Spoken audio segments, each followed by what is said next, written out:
जय हिंद साथियों। तो एक बार फिर से मैं हाजिर हूँ साइकोलॉजी की छोटी छोटी और महत्वपूर्ण वीडियो श्रृंखला के अंतर्गत। और इसी महत्वपूर्ण श्रृंखला के अंतर्गत आज हम सीखेंगे अच्छे मूल्यांकन की विशेषताएं या अच्छे उपलब्धि परीक्षण की विशेषताएं। तो बेसिकली यहाँ से 4 से 5 क्वेश्चन बनते हैं। यदि आप पिछले 15 से 20 वर्षों का पेपर देखें, चाहे वह सीटेट का हो, चाहे वह रीट का हो, चाहे वह यूपी टेट या आप किसी भी स्टेट टेट दे रहे हो, तो वहाँ से आप देखेंगे कि प्रत्येक साल लगभग उपलब्धि परीक्षण या फिर अच्छे मूल्यांकन या फिर इवैल्यूएशन से क्वेश्चन बनते ही बनते हैं। तो बिल्कुल इस श्रृंखला के अंतर्गत आज हम इन्हीं बिंदुओं पर चर्चा करेंगे।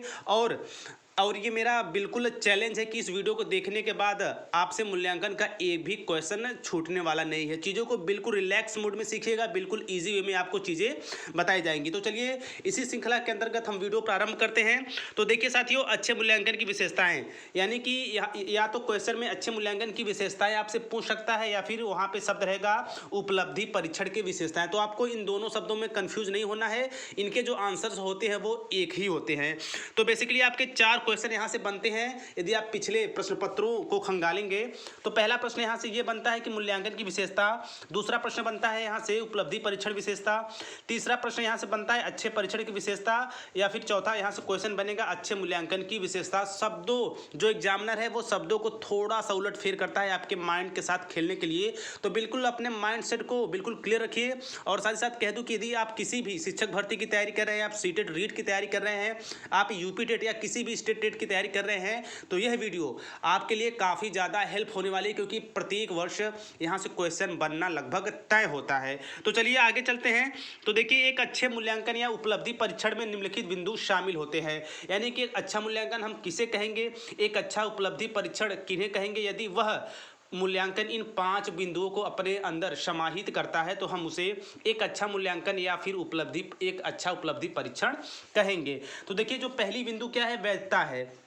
ऐसा मूल्यांकन जो अपने अंदर वैधता को समाहित किए रहेगा वह क्या होगा, अच्छा मूल्यांकन कहलाएगा। मूल्यांकन के अंतर्गत विश्वसनीयता होनी चाहिए, वस्तुनिष्ठता होनी चाहिए, व्यापकता या फिर समग्रता होनी चाहिए, साथ ही साथ उसमें विभेदकारिता होनी चाहिए।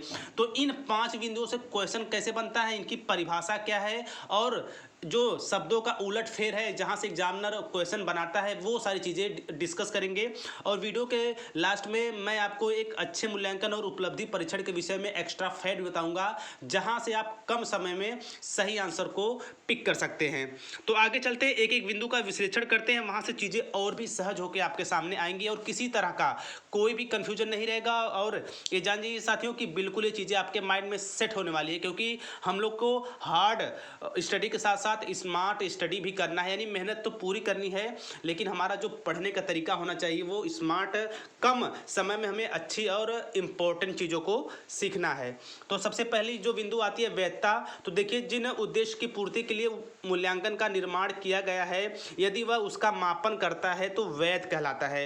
ये जानिए कि यदि आप गणित विषय का मूल्यांकन कर रहे हैं, तो जो गणित विषय है उसके अंदर जितनी भी बिंदु आती हैं उसके मापन की, वो सभी वैध होनी चाहिए। यानी कि उसके अंतर्गत जितने भी बिंदु आते हैं वो सभी समाहित होने चाहिए, तभी वह जो मूल्यांकन होगा वह वैध कहलाता है। यानी कि उसमें मापन संबंधी चीज़ें आती हैं, चाहे आप क्लास में किसी भी सब्जेक्ट का मापन कर रहे हैं या फिर किसी भी सब्जेक्ट का मूल्यांकन कर रहे हैं, उसके अंतर्गत वह उस सब्जेक्ट के जो जो भी रूल होते हैं उनको आपका जो मूल्यांकन है मापन के दौरान कंप्लीट करना चाहिए, तभी वह जो मूल्यांकन होगा वह वैध कहलाता है। दूसरा जो है बिंदु वो है विश्वसनीयता। यानी वह कौन सा मूल्यांकन होगा जिसे हम विश्वसनीय कहेंगे। तो इसे हम थोड़ा और इजी करके और उदाहरण के माध्यम से समझते हैं, ताकि चीज़ें बिल्कुल पानी की तरह क्लियर हो सके। तो देखिए, इस बात को हम इस तरह समझते हैं, मान लीजिए आपने एक बच्चे का टेस्ट लिया, बच्चे ने उसमें 50 नंबर प्राप्त किया, और ठीक 15 दिन बाद आपने फिर से बच्चे का टेस्ट लिया और बच्चे ने फिर से 50 नंबर प्राप्त किया। यानी कि बच्चे के ऊपर उस समय स्थिति परिस्थिति का कोई प्रभाव नहीं पड़ा।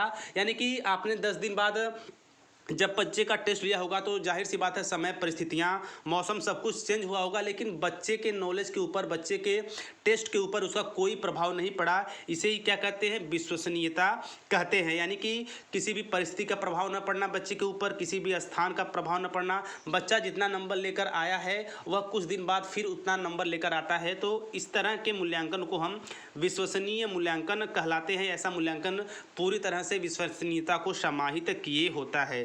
तो यहाँ पे एक और बात आती है, यदि बच्चा कम अंक ला दे तो क्या होगा।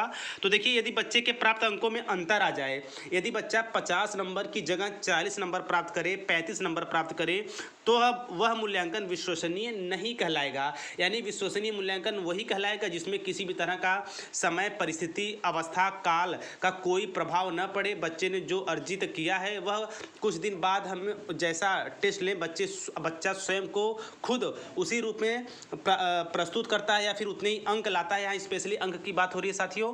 तो अंक का उलटफेर न होना विश्वसनीयता है। बच्चे ने यदि 80 नंबर लाया है तो 2, 4, 6 दिन बाद यदि हम फिर टेस्ट लेंगे तो बच्चा फिर 80 नंबर लाएगा, तो वही टेस्ट विश्वसनीय कहलाएगा। यदि उसमें अंतर आ जाता है, बच्चा 80 से कम नंबर लाएगा, तो वह विश्वसनीय नहीं कहलाएगा, स्पेशली मूल्यांकन के अंतर्गत। तो यहाँ पे 2 बिंदु कंप्लीट होते हैं। और जो तीसरा बिंदु है वस्तुनिष्ठता। तो देखिए, वस्तुनिष्ठता को हम 2 प्रकार से समझते हैं। पहला प्रकार क्या है कि वस्तुनिष्ठता हम उन प्रश्नों को कहते हैं जिसका केवल एक ही उत्तर होता है। यानी ऐसे प्रश्न जिनका बच्चा, यानी कि जिसे बच्चे केवल एक ही उत्तर दे, ऐसे प्रश्न जिनका जो बच्चे होते हैं, यानी जो बच्चे होते हैं उन प्रश्नों का केवल एक उत्तर देंगे, तो ऐसे प्रश्नों को वस्तुनिष्ठता कहते हैं। और दूसरी इसमें पॉइंट ये है कि जांचकर्ता के मनोदशा, यानी कि अध्यापक के मनोदशा का प्रभाव न पड़े, स्पेशली मूल्यांकन को लेकर। तो 2 बातों को मैं जोड़ के और सहज करके बताता हूँ। पहली बात तो साथियों, प्रश्न का जो उत्तर एक हो, जो बच्चा होगा वह प्रश्नों के केवल एक उत्तर देगा, और जो जांचकर्ता होंगे, जो अध्यापक होंगे, उनकी मनोदशा का उस पर प्रभाव नहीं पड़ेगा।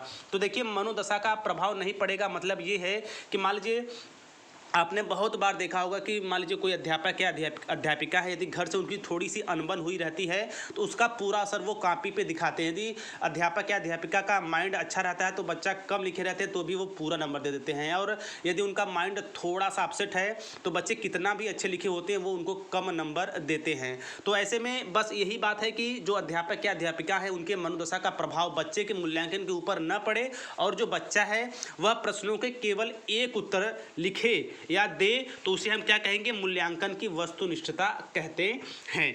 तो आगे चलते हैं साथियों, व्यापकता या समग्रता के विषय में चर्चा कर लेते हैं।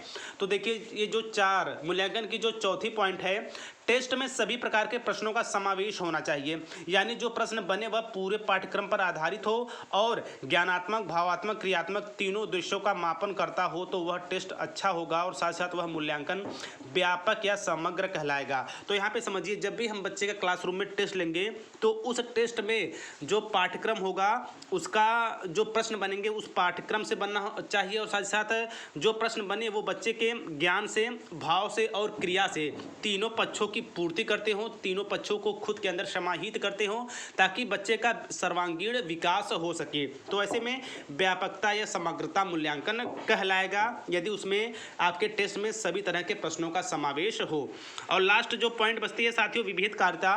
तो देखिए, टेस्ट ऐसे होने चाहिए जिसमें हर प्रकार के प्रश्नों का समावेश हो, यानी आसान प्रश्न भी हो, इजी प्रश्न भी हो, मीडियम प्रश्न भी हो, बहुत अच्छे और बहुत बढ़िया भी प्रश्न हो, यानी सभी तरह के प्रश्नों का समावेशन विभेदकारिता कहलाता है। यानी कि जो भी हम टेस्ट लेंगे उसमें सभी स्तर के प्रश्नों का समावेश करेंगे, यही मूल्यांकन की विभेदकारिता कहलाता है। और साथ ही साथ जो व्यापकता या समग्रता होती है उसमें क्या होता है, हम सभी प्रश्नों के समावेश करते हैं जो बच्चे के ज्ञानात्मक, भावात्मक, क्रियात्मक तीनों पक्षों के उद्देश्यों की पूर्ति करता हो। ऐसा जो मूल्यांकन होगा वो व्यापक व समग्र कहलाएगा। तो ये 5 बिंदु हैं साथियों, इसको आपको बिल्कुल ठीक ढंग से अपने माइंड में सेट रखना है, और आई थिंक जो भी चीज़ें हैं बिल्कुल क्लियर आपको बताई गई है। और देखिए साथियों, एक्स्ट्रा फैक्ट है इसके संबंध में, यानी स्पेशली अच्छे मूल्यांकन या फिर अच्छे परीक्षण के संबंध में।